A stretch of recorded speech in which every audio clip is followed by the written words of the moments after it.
المشكلة الإباحيات شو تدمر؟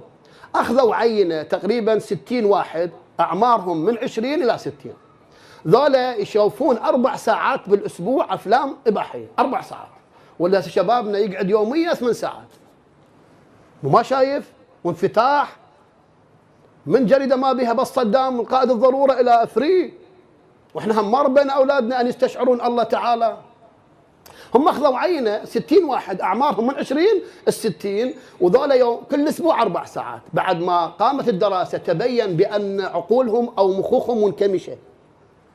ذولا اللي يشوفون أفلام إباحية بالأسبوع 4 ساعات المخ ماله منكمش صغير.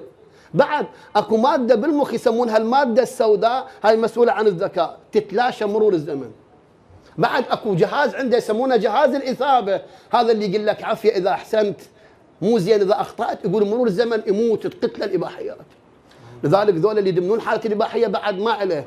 هسه ناس مفخخة بمريدي ما له شغل، ناس يم ما له شغل يصير.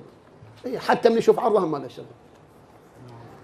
قاعد يشوفون جيل متميع. فرنسا لما سقطت بالحرب سئلوا أحد الخبراء ليش؟ قال لأن أهل فرنسا صاروا شعب متميع ما عنده قيم وناموس.